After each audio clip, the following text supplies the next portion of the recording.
तो आइए स्वागत करते हैं वैभव सांघवी साहब का। वैसे तो कल अनिल जी से बात भी हो रहे थे। आस्क हेड सॉल्यूशंस के सीईओ एंड एमडी भी हैं सर, और ऑफ कोर्स मैं तो बात करने वाला हूँ, अनिल जी भी हैं हमारे साथ। चिंता मत करिए, कहीं नहीं गए हैं sir.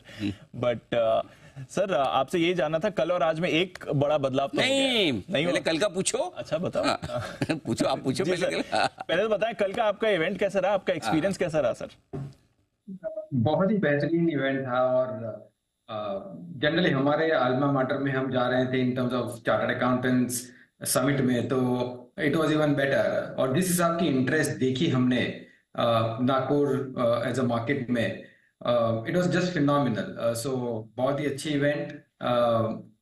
As usual Anil ji was in terms of his witty best, and at the same time वो क्लब करते हैं, उनका निचोड़ in terms of the experience over a long period of time was very phenomenal. So बहुत ही बेहतरीन event रहा, काफी अच्छी इंटरेक्शन भी रही।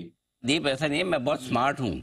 जो जो आसान सवाल आ रहे थे वो मैंने ले लिए, जो मुश्किल थे मैंने सर वैभव सर की तरफ उनका, वैभव सर जवाब दीजिए। तो इसलिए ज्यादा अच्छे अपने जो समझदार लोग उनको साथ में ले जाने का ये बड़ा फायदा होता है। तो मुश्किल मुश्किल सवाल सारे वैभव सर ने दिए जवाब उनके। अब आप पूछिए ज्यादा मुश्किल सवाल। नहीं, मुश्किल सवाल तो अनिल जी यही पूछना था कि कल तो खैर आपने बात करी, बट कल और आज में एक फर्क हो गया है कि कैबिनेट का शपथ ग्रहण हो गया है। ऑफ कोर्स बाजार क्लोजली वॉच कर रहा है कि किस तरह से मिनिस्ट्रीज का अलॉटमेंट किया जाएगा, कौन नए फाइनेंस मिनिस्टर या फिर सीतारमन जी कंटिन्यू भी करती हैं। बट आपका क्या सेंस मेक कर रहा है? नई सरकार आ चुकी है, नया कैबिनेट आ रहा है, आगे बाजार और ये जो इकोनॉमी का एक क्लोज लिंक होता है, कैसे डेवलप होगा सर? सी आई थिंक जब हम लास्ट 10 इयर्स के हिस्ट्री में देखते हैं कि जिस हिसाब से जो पॉलिसीज, रिफॉर्म्स और मेजर्स रहे हैं, मुझे नहीं लगता है कि काफी फेरबदल होगा फ्रॉम अ डायरेक्शन पर्सपेक्टिव।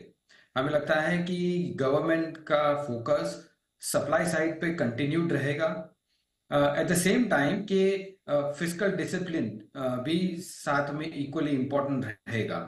सो ये दो मुख्य पैरामीटर में हमें नहीं लगता है कि कोई ज्यादा चेंज होना है। ऑफ कोर्स थोड़ी फेरबदल होगी फ्रॉम अ कंजम्पशन साइड, जहां वो पुश कर पाए और थोड़ा money in terms of the economy roll out कर पाए। बट वो कैसे करेंगे, वो लेट्स वेट एंड सी। एक बार 100 डे प्लान की ज्यादा डिटेल मिले उसके बाद। But on an overall basis हमें नहीं लगता कि ज्यादा फेरबदल होगा। और इनफैक्ट अगर फेरबदल नहीं ज्यादा होता है तो मार्केट के लिए बहुत ही अच्छा रहेगा, at least in the next 5 years। चलिए, तो देखते हैं, अगर स्टेबिलिटी रहती है, ज़्यादा फेरबदल नहीं रहता है, तो फिर आगे जाकर अच्छी मूव रहेगी।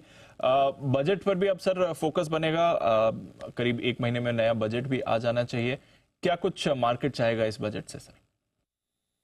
सी मार्केट्स थोड़ा मायोपिक देखता है हमेशा, और देखता है हमेशा कि हमारे लिए और कैपिटल मार्केट्स के लिए क्या है। बट जब हम ओवरऑल इकोनॉमी की बात करते हैं फ्रॉम बजट पर्सपेक्टिव, एक बहुत ही मुख्य नंबर देखेंगे कि जो वोट ऑन अकाउंट में फिस्कल डेफिसिट का नंबर देखा था अपन ने 5.1 के करीबन, और उसका glide path over the next few years का अगर हम इंडिकेशन देख सके, तो उससे काफी एनकरेजमेंट होगी बोथ डोमेस्टिक और ग्लोबल निवेशकों में। Eight the same time I think जिस हिसाब से सप्लाई साइड केपेक्स की जो नंबर है वो भी एक फोकस में रहेगी। Lastly from capital market perspective, of course capital gains एक ऐसा टॉपिक रहता है जो हमेशा सबकी नजर रहती है उसमें। सो वो एक एक्स्ट्रा फोकस में रहेगा। और ऑफ कोर्स जहां जहां भी टैक्स आर्बिट्राजेस हैं, जैसे आर्बिट्राज फंड्स में, वो भी एक क्लोजली वॉच करेंगे from overall investor community as well. Sir, consumption की बात अब हो रही है। एक तो कोalition की तो खैर हर बार सरकार रहती है, बट इस बार ज्यादा इस पर फोकस है क्योंकि बीजेपी की पूरी मेजॉरिटी नहीं है। बट कंजम्पशन थीम अब निकल कर आ रहा है, और हमने देखा कि इस रिकवरी में कंजम्पशन का भी बड़ा योगदान रहा है। क्या यहाँ पर ज्यादा फोकस करने की जरूरत बनती है आगे जाकर, क्योंकि रूरल डिस्ट्रेस की बात निकल कर आई है इलेक्शन आउटकम के बाद, तो वहां पर क्या ज्यादा सरकार का फोकस रह सकता है? See, one that I completely not don't understand कि रूरल डिस्ट्रेस की अगर हम बात करते हैं तो रूरल फोकस स्टेट्स में भी उसका असर दिखना चाहिए था। हमें वो आप जो हमने नतीजे देखे वो पॉकेट्स में लेसर देन एक्सपेक्टेड था। सो आई एम नॉट सेइंग कि across the board rural distress है, साथों साथ जिस हिसाब से मॉनसून्स हुए हैं आई थिंक और मॉनसून के एक्सपेक्टेशंस है, तो मुझे लगता है कि वहाँ रिवाइवल एमिनेंट है। लास्टली कि अगर हम कंज्यूमर स्टेपल्स और डिस्क्रेशनरी दोनों स्टेपल्स स्पेशली की बात करते हैं तो लास्ट 1.5-2 years में काफी अंडर परफॉर्म किए हुए हैं, जहां वॉल्यूम ग्रोथ में हमने प्रेशर्स देखे हैं। गोइंग फॉरवर्ड हमें लगता है कि यहाँ रिकवरी आ सकती है और हमें ये भी लगता है कि जो वैल्यूएशंस के हिसाब से हैं तो राउंड अबाउट एवरेज वैल्यूएशंस और लेसर देन एवरेज वैल्यूएशंस पे है। सो एक ट्रेडिंग पॉप और problem medium term pop possibility है इसमें मिलने का। और लास्टली हमें कंज्यूमर डिस्क्रिशनरी में खास करके कंज्यूमर ड्यूरेबल्स एक ऐसा सेक्टर लगता है कि जहां थोड़ी एक्टिविटी गोइंग फॉरवर्ड भी बेटर हो सकती है। तो इस हिसाब से हम कंज्यूमर सेक्टर को देखेंगे। हम्म। और कुछ भी बदलाव जो सर इस समय पोर्टफोलियो में करने चाहिए, जो आपको लग रहे हैं कि आगे जाकर बेटर रिटर्न्स जनरेट कर सकते हैं? सी आई थिंक जैसे मैंने कहा, जो फोकस ऑनरेबल प्राइम मिनिस्टर ने भी कहा है कि इन दिस स्पीचेस कि semiconductors, green energy, capex driven defence, ये सब में कंटिन्यूड रहेंगे। सो ये सेक्टर्स में ज्यादा वोलेटिलिटी का ध्यान नहीं रखते हुए अगर लंबे समय तक हम कुछ निवेश कर सके तो ये सेक्टर्स श्योरली ठीक लगेंगे। So overall industrial, cap goods, infra, ये सेक्टर्स कंटिन्यूड रहेंगे। साथ में कंज्यूमर्स में भी थोड़ी रिकवरी आ सकती है along with some rural development and renewables for a longer period of time. Understood sir. Global developments में लगभग हम हर बार देखते हैं कुछ ना कुछ डेटा आता है, उससे यूएस फेड की या तो रेट कट की उम्मीद बढ़ती है या घटती है। अब फिर से फ्राइडे के डेटा के बाद उम्मीद घट गई है, बट हमारे गवर्नर साहब ने एक इंटरेस्टिंग कमेंट दिया था सर फ्राइडे की अपनी स्पीच में कि हम यूएस फेड पर डिपेंड नहीं करते हैं, हम अपने डेटा पर डिपेंड करते हैं, जब हमें लगेगा हम रेट कट करेंगे।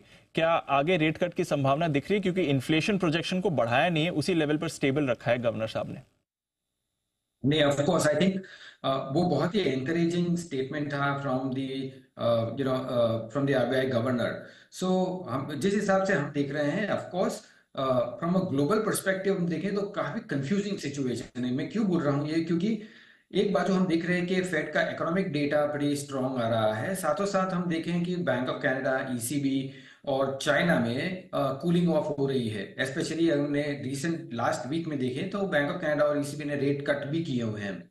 सो बहुत ही मिक्स सिग्नल आ रहे हैं फ्रॉम अ ग्लोबल पर्सपेक्टिव। और ऐसे सिचुएशन में अगर फेड काफी कंफ्यूज दिखे इन टर्म्स ऑफ हर वीक में अगर समझो डेटा ऊपर नीचे हो रहा है तो मार्केट्स की प्रोबेबिलिटी ऊपर नीचे हो रही है।